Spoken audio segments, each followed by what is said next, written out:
এরপরে প্রশ্ন হলো, যদি কোনো সৎ ন্যায়পরায়ণ সহজ সরল ব্যক্তিকে শুধুমাত্র হেনস্থা কটূক্তি ও হেয় প্রতিপন্ন করার উদ্দেশ্যে সামাজিক যোগাযোগ মাধ্যমে কোনো ব্যক্তি বা সম্প্রদায় ইচ্ছাকৃতভাবে বিভিন্ন উস্কানিমূলক পোস্ট দেয়, তাদের উদ্দেশ্যে কিছু বলবেন?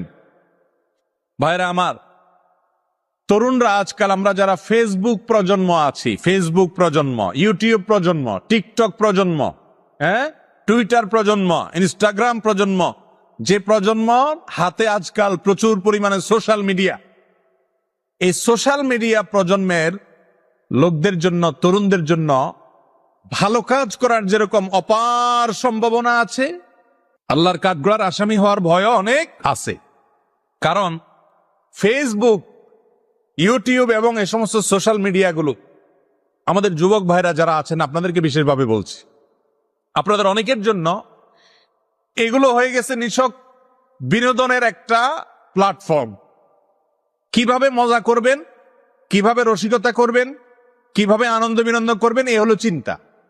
ভালো কথা, আপনি এখান থেকে রসিকতা করেন, আনন্দ বিনোদন করেন, এটা নাজায়েজ না। কিন্তু আপনার রসিকতা করতে গিয়ে যদি অন্য কোনো মানুষকে আক্রমণ করেন, কারোর চরিত্র হনন করেন, কারোর অধিকার নষ্ট করেন, তাহলে শরীয়তের দৃষ্টিকোণ থেকে আপনি অপরাধী হয়ে গেলেন। আমরা অনেকে, বিশেষ করে যারা ফেসবুক ইত্যাদিতে সোশ্যাল মিডিয়াতে অনেক বেশি সক্রিয়, এই লোকগুলোকে দেখা যায় তারা এই ব্যাপারে তাদের কোনো বাজ বিচার নাই, এই ব্যাপারে তাদের কোনো সেন্স নাই, হুঁশ নাই, মাথা কাজ করে না, তারা টেরই পায় না যে তাদের নিজের অজান্তে তারা কাবিরা গুনাহ করে ফেলছে। ধরুন কথার কথা, একজন মানুষ তিনি কোনো ভুল করেছেন, তার ভুলটা নিয়ে আপনি ট্রলবাজি করতেছেন, আপনি মজা করতেছেন, আপনি মিম বানাচ্ছেন, আপনি তার ওইটা নিয়ে আপনি রোস্টিং ভিডিও বানাচ্ছেন, সমালোচনা করতে গিয়া তার চরিত্র হনন করছেন, তার নামে বাজে ট্যাগ দিচ্ছেন, তার ছবিকে বিকৃত করে একটা পোস্ট বানাইতেছেন, তাকে ব্যঙ্গ করে বিভিন্ন কথা বলতেছেন, তার ব্যক্তিগত বিষয় নিয়ে সন্দেহমূলকভাবে নানা রকমের আপত্তিকর ট্যাগ দিচ্ছেন, মন্তব্য করতেছেন, হাহা করছেন, মজা করছেন। ভাইরা আমার, কোন মানুষের চরিত্র নিয়ে মজা করা এটা হারাম। কেমন হারাম? কোন মানুষকে, নিরপরাধ মানুষকে হত্যা করা যেরকম হারাম, কাউকে নিয়ে এরকম হাসি ঠাট্টা মজা করা, অপমান করা, তুচ্ছ তাচ্ছিল্য করা, অসম্মান করা, তার মর্যাদা হানি করা, এরকম হারাম এবং গুনাহের কথা।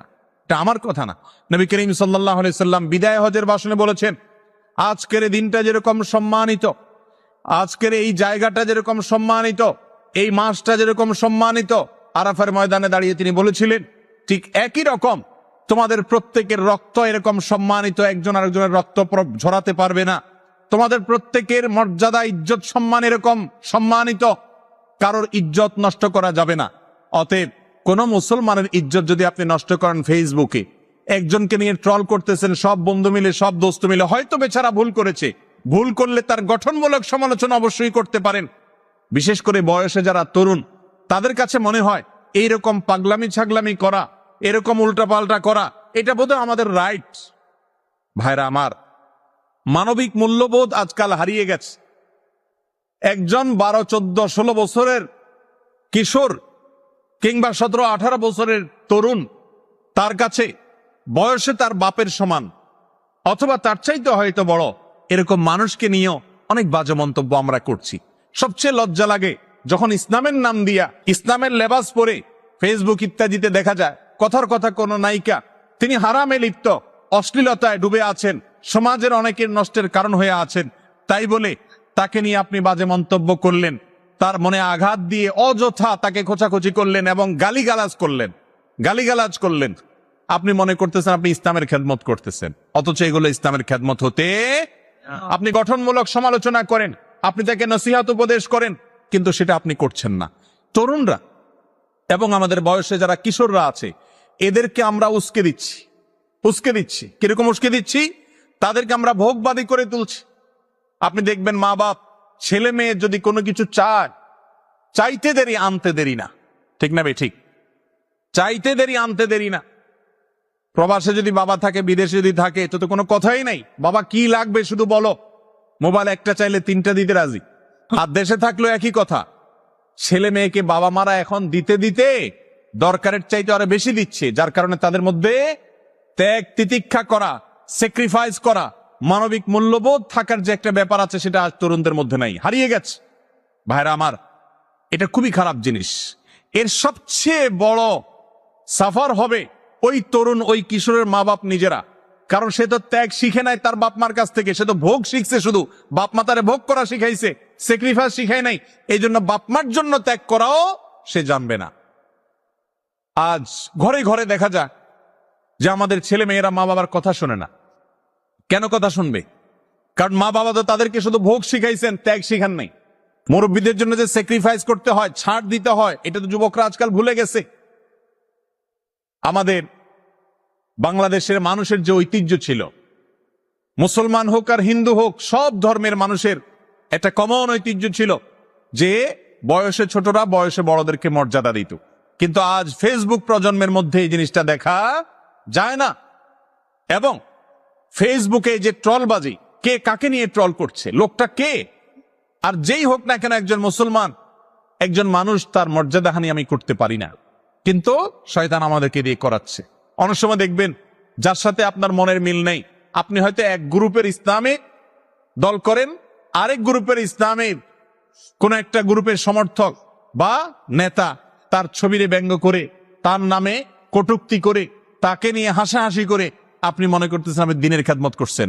এই লোকগুলোর সম্পর্কে আল্লাহ বলেছেন যে কুল হাল নুনাব্বিউকুম বিল আখসারিনা আমালা, আমি কি তোমাদেরকে বলে দিব এমন লোকদের কথা যারা অনেক কষ্ট করতেছে এবং এই কষ্ট করে তারা আল্লাহর কাছে কোনো পুরস্কার পাবে না।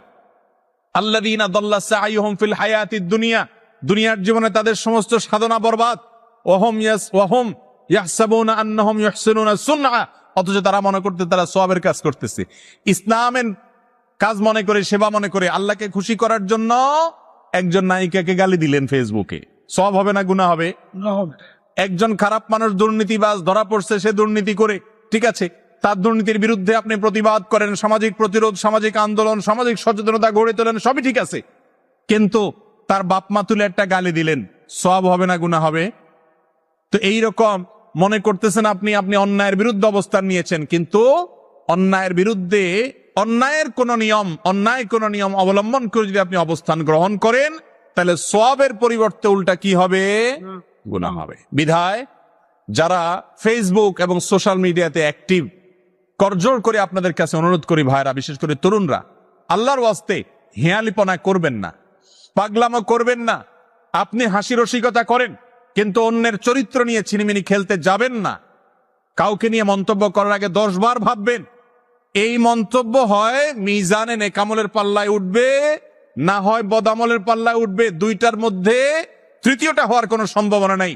অতএব আপনার প্রতিটা মন্তব্য, আপনার প্রতিটা পোস্ট, আপনার প্রতিটা শেয়ার, এটাকে ভেবেচিন্তে করবেন। আপনি হাসি রসিকতা করেন,